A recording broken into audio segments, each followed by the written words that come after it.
things that you can do to continue to build financially outside of, hey, I got 7 roofs on the books this week. Right. Like, what can you do to better position yourself, your family, for the long term, to make money, to have resources, and build an empire? We're not going to be young forever. We're not going to be on these roofs forever. We really got a plan for this kind of stuff.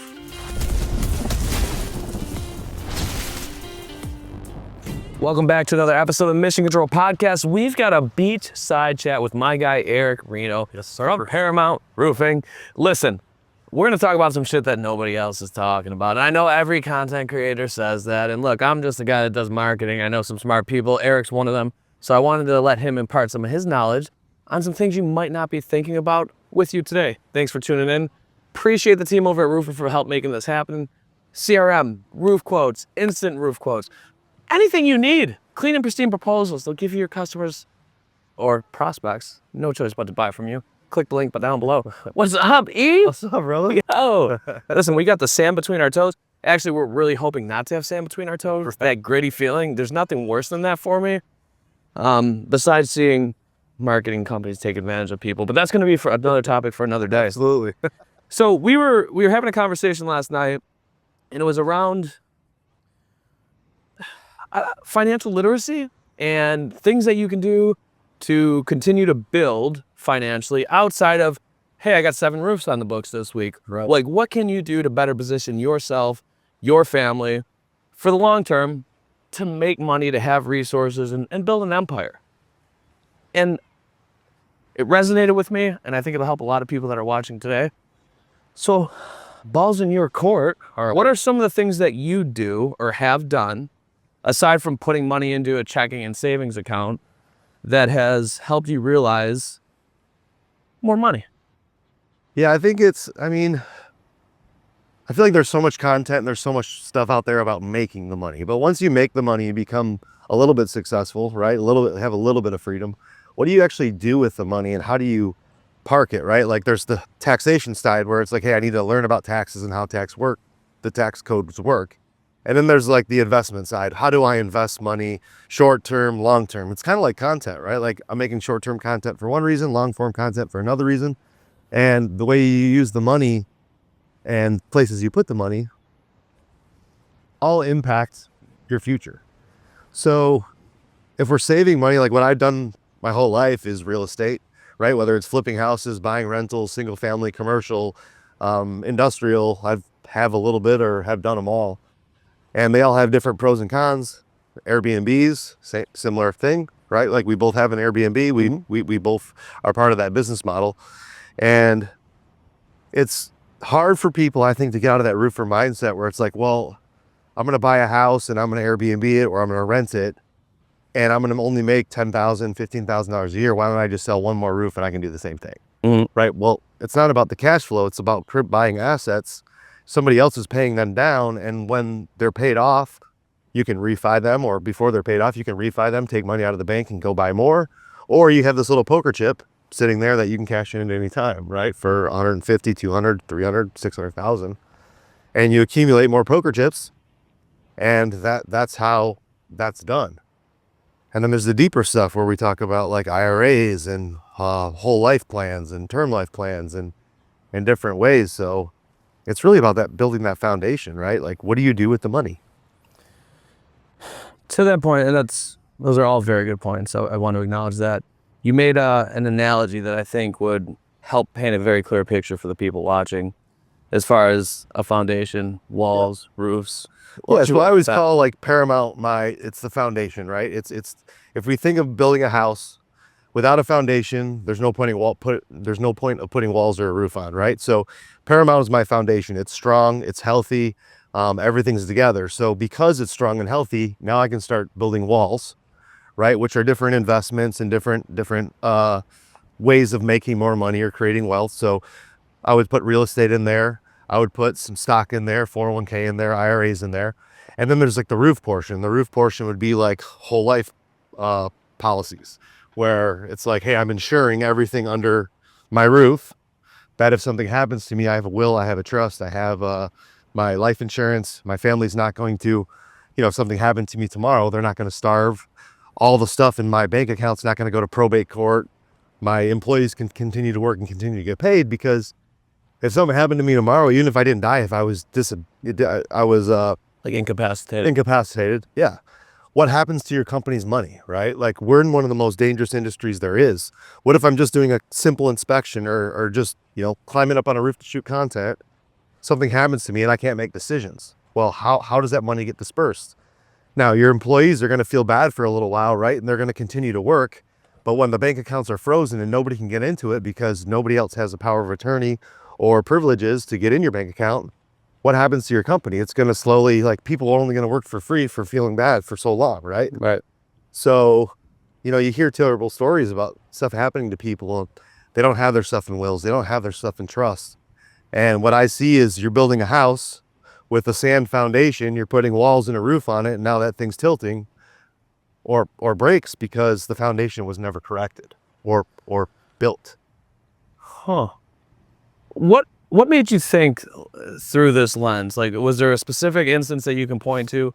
Maybe content that you came across, or somebody taught you something where you're like, you know what, this is the lens I'm going to look through, and this is how I'm going to build out Yeah, my infrastructure. my friend Keith, when we were young, he was always into like motivational stuff, and Tony Robbins, Money Masters, and Robert Kiyosaki, Rich Dad Poor Dad.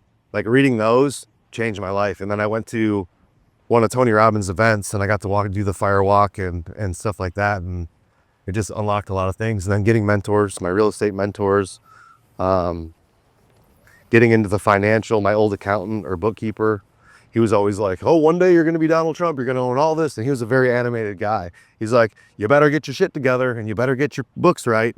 It's like, yeah, JP, yeah, I get it, And he held me to it. And ever since him, I was like, I always had invoicing or bookkeepers in my office. My invoicing was always right. My taxes were always right.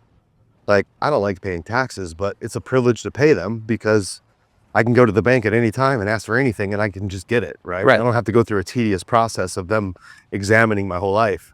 Everything's together. Here you go. Right. And that's the same with my will and my trust and all my stuff. It's in one binder.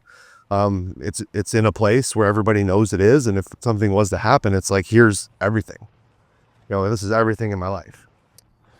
I feel like when you learn something new that you don't have subject matter expertise on, and the stakes are high, like the stuff that you're talking about, it can be overwhelming, and that can serve as an impediment to somebody's going from where they're at now to actually starting these things, because they don't know where to start. They don't know what to do. They don't know what the first step is. So what was your first step from the time that JP was like, you're going to be Trump, get your shit together, we're going to get there, and you started moving the needle? What was the first step that you took that helped move the needle in that direction? I mean, definitely getting a financial advisor. That's a fiduciary, right? Fiduciaries are, the next level. And I don't want to get in too much into the weeds and these crazy definitions, but getting a financial advisor and start learning, right? Start learning what's going on and what a will and what a trust and what some of those things are. Because a lot of us have real estate, or we have, companies, we have stakes. Reading books about it. Tony Robbins, Money Master, talks a lot about this kind of stuff, fiduciaries, how to put, money in different buckets. Rich Dad Poor Dad talks a lot about the different quadrants of your life where, I don't buy any liabilities with the income that I make. I only buy liabilities off the assets that generate cash flow. So reading some of those books and doing just a little bit of homework into that kind of that arena and taking it seriously, because when you're sitting with an attorney and it's you and your wife and you guys are talking about, hey, if you died, where would your kids go? Or if somebody, so one of your family members died, what would you guys do? It gets really real, right? Like emotions start happening in that room where, my wife's next to me crying, or at least tearing up, thinking about death and this kind of a thing, but it's real, right? Yeah. It's real. Could So happen. putting yourself into that scenario, it really makes it real. Hits a bit different. Right. It's a bit different, right? Yeah. It's like, have you ever been driving on the road and you see a car crash happen right in front of you? Yeah. And no matter what you were doing that day, your emotions completely change in that second, right? Right. Like your whole state of being changes. You go home, call everybody, make sure they're okay. And you have this instant sense of gratitude. Right. And it's kind of what it is. Like it changes your state a little bit. And it's like, we're not going to be young forever. We're not going to be on these roofs forever. We really got to plan for this kind of stuff. Yeah. That makes a lot of sense. So you essentially only blow money or buy depreciating assets with money that's produced from income generating assets. Exactly. You said last night something that I absolutely love. You said, you'll never see me at a fucking ATM. Not once. I don't hit ATMs. No, I don't. Why not? Because I plan and budget for what I'm doing. I mean, I don't know. I just don't. So If I'm at an ATM, there's got to be like a major problem. I had a theory when I heard you say that, and it's like, know thyself, right? I know myself. Maybe I have tendencies, and I'm going to create processes within my life to make sure that if I have a tendency, I'm not going to succumb to it if I don't want to, right? And I kind of thought that might have been the thing, like maybe a long time ago, you're like, if I take money out of the ATM, then this might happen, then this might happen, so I'm not going to take money out of the fucking ATM. Yeah, I've been there before. I remember when I was younger and doing things that weren't productive. I was at I think it was a New Year's party in a event center, and I knew that if you kept withdrawing $20 or $40 out of the ATM, it will just keep giving it to you if you do it fast enough. Yeah. And then you'll have to pay the fees later, but in that mindset, you don't care. So I ended up overdrawing my account by 20, by 20, by 20, by 20, and just kept hitting the ATM until it caught on and then cut me out, right? But I don't know. I think it's just coming from humble beginnings, like having nothing and like knowing that what rock bottom feels like and never wanting to go there again. Yeah. Because we all have those stories we can tell of our lives in not great places, right? I mean, I know we've shared stories about our lives. Yeah. Look at it now, walking on a white beach. Right. Well, you had a conference. I'm fiduciaries. right. So I think, investing in understanding like the real estate market's cool. A lot of people will talk about my old videos and like, let's talk about real estate and stuff, which is cool. But like, what happens to all these assets and where are they being taxed? And are you paying capital gains or passing them to your kids? I mean, there's a lot of stuff, and without getting too into the weeds of, that kind of advice where I'd rather have my financial advisor and my attorney, my CPA next to me to make sure I'm not saying something wrong. Sure. But I think it's just important. I think it gets overlooked. Yeah. Right. I agree. And also something worth noting, people sit here, real estate. Okay, I'm going to do real estate. I'm going to buy 5 single families in the next 3 years. That might not necessarily be what you want to do once you start doing it. And it's okay to pivot away from that strategy, reset goals. So in my mind is like kind of map out what are my options as far as where I want to park money. Maybe there's some tax benefit to putting in a 401k, a Roth IRA, Yeah. a whole life policy as you were talking about. Maybe there's a better yield over here. You buy some CDs, you do some safe stuff, you do some aggressive stuff. Yeah. But I realized when I started buying real estate, I fucking hate it. I hate residential real estate. Yeah, I sold all mine too. It's absolute nightmare. Biggest nightmare. Finding a property management company that is dependable and you could rely on is the fucking worst. It's worse than you guys trying to find a marketing agency. I'm going to be 100% honest with you. That's a fact. Yes. So it's just been an ongoing headache.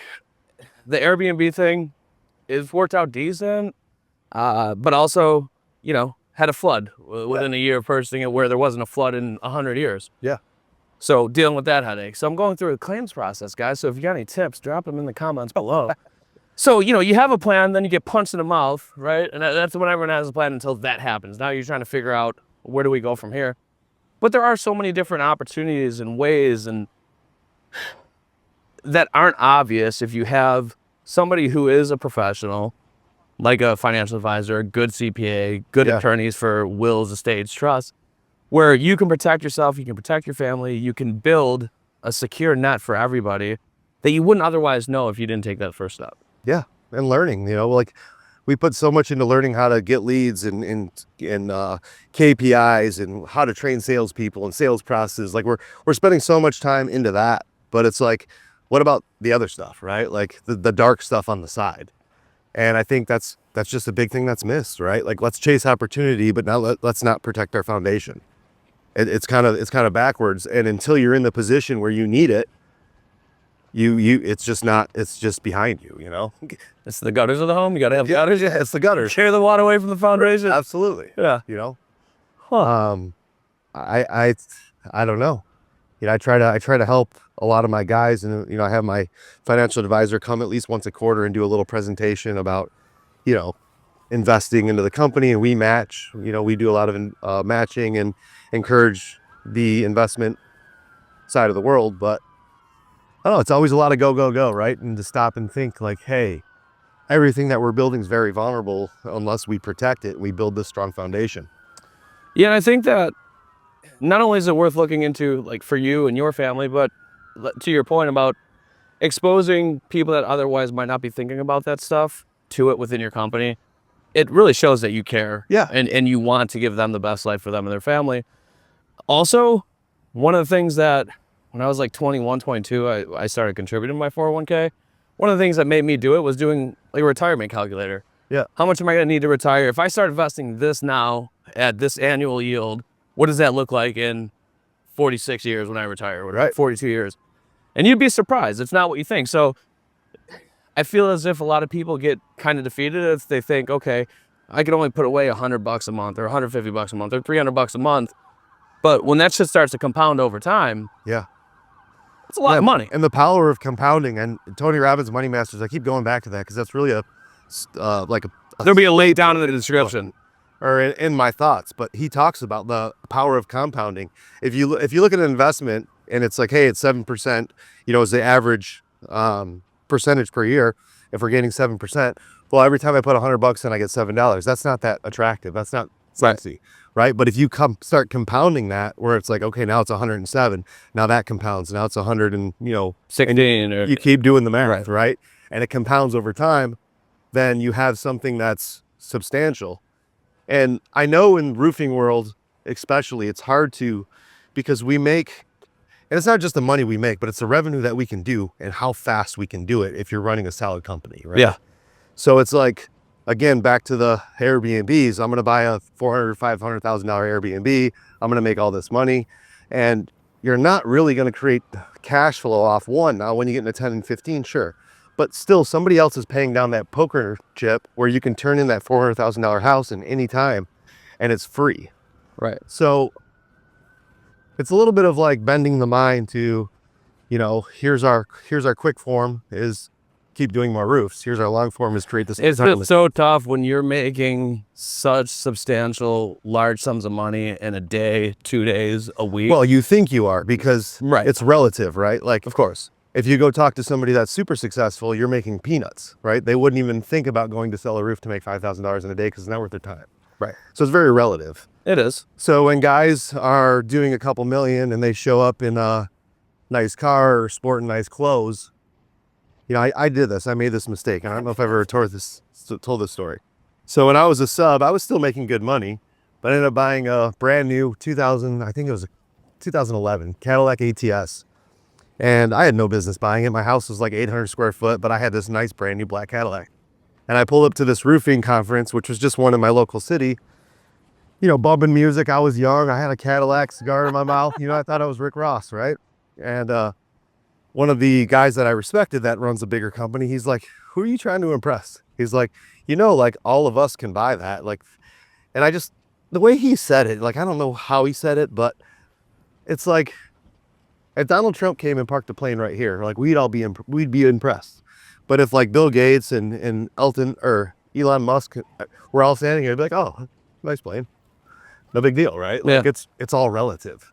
Yeah, that makes a lot of sense. So it's like, where are you going and where do you want to go? What does your life look like? Like that legacy stuff, right? Like what do you want it to look like? And then how do we get there and protect it every step of the way? It's like you wouldn't put on a roof without a project manager or someone there or someone you trust to make sure that the job looks right. You shouldn't. You shouldn't, right? Yeah. So why would you do that? I don't know. Yeah, that makes a lot of sense. Kind of a ramble. I don't know if it made too much sense. But No, that makes a ton of sense. So go out there, find somebody who's going to make you feel stupid for the dumb choices you're making. Right. So then that'll motivate you to make changes in your behavior, and then you'll be better. Right. It's like those little things that happen in your life where it's like, oh, maybe I was a dumbass. And then the next day you think about it and think about it. I don't know. Damn it, she was right. Yeah. Well, man, this was a good one. I appreciate you spending some time with us. Yeah, no, that was awesome, dude. All right, brother.